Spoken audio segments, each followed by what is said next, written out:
Fierce clashes have erupted in Rio de Janeiro, Brazil between security forces and drug cartels, leaving at least 80 people dead. This is the largest armed confrontation in Brazil in recent decades, The Guardian reported. According to the publication, about 2,500 law enforcement officers and special forces stormed the Alemão and Penha favelas, neighborhoods near the international airport. These areas are considered strongholds of the Red Command, one of the country's most powerful drug cartels. The operation began at dawn. In response, militants opened fire, set vehicles on fire, and erected barricades. According to local media, for the first time in Brazil's history, drug traffickers used combat FPV drones to drop explosives on police units. The cartels, which control up to 70% of the city's drug market, declared a lockdown, ordering residents not to leave their homes. By noon, the death toll had surpassed 80, including 4 police officers. Several other officers and local residents were injured. Rio State Governor Cláudio Castro stated that the city is effectively in a state of war. He said that during the operation, more than 80 people were detained and over 40 automatic rifles were seized. Meanwhile, representatives of left-wing parties called the actions of the security forces a state massacre, and accused the government of turning poor neighborhoods into real war zones. The United States is deploying more than 4,000 Marines and sailors to waters around Latin American and Caribbean countries to strengthen efforts against drug cartels. U.S. President Donald Trump has secretly signed a directive authorizing direct military operations against Latin American drug cartels designated as foreign terrorist organizations.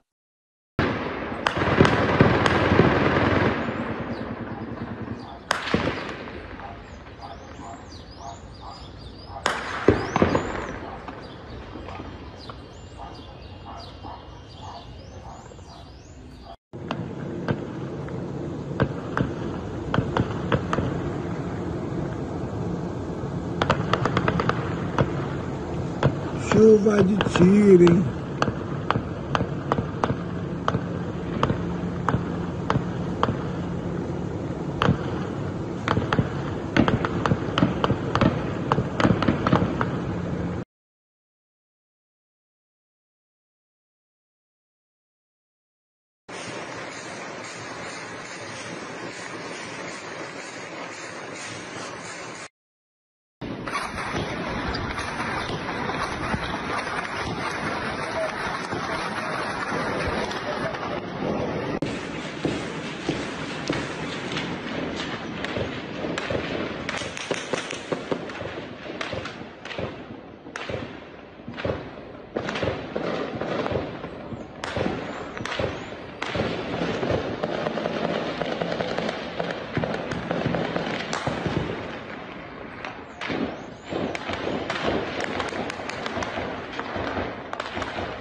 Lutadores, ó, lutadores.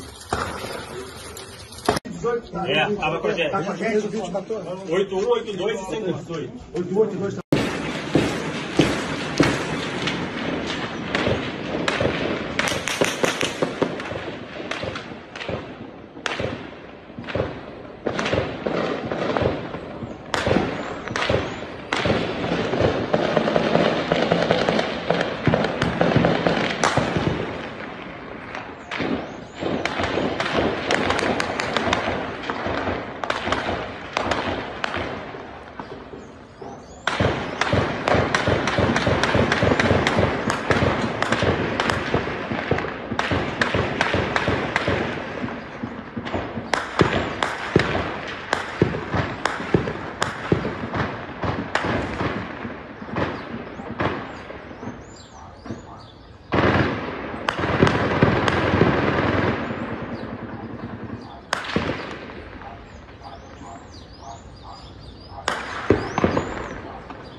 Chuva de tiro, hein?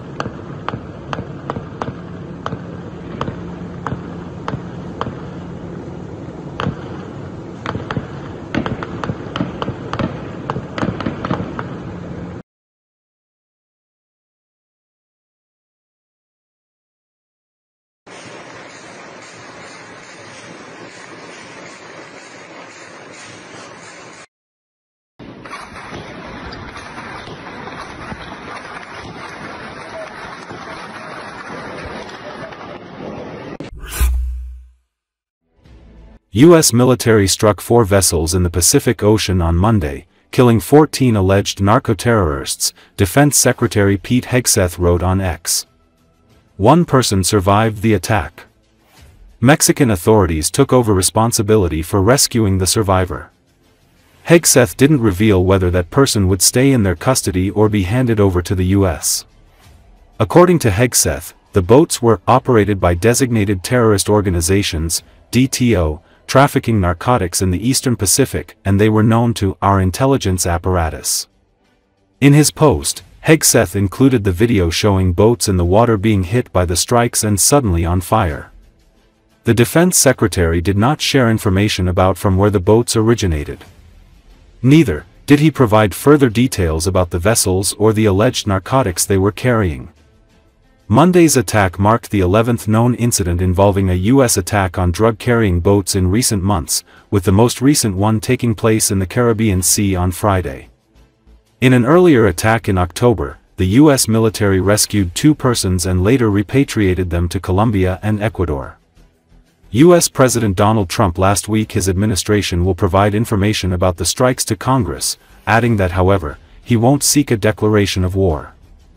I think we're just going to kill people that are bringing drugs into our country. Okay? We're going to kill them. You know? They're going to be like, dead, he said. Trump also said strikes in Venezuela could come next, amid heightened tensions between the two countries. It should be noted that some in Trump's Republican Party have spoken in favor of the attacks as they have been conducted.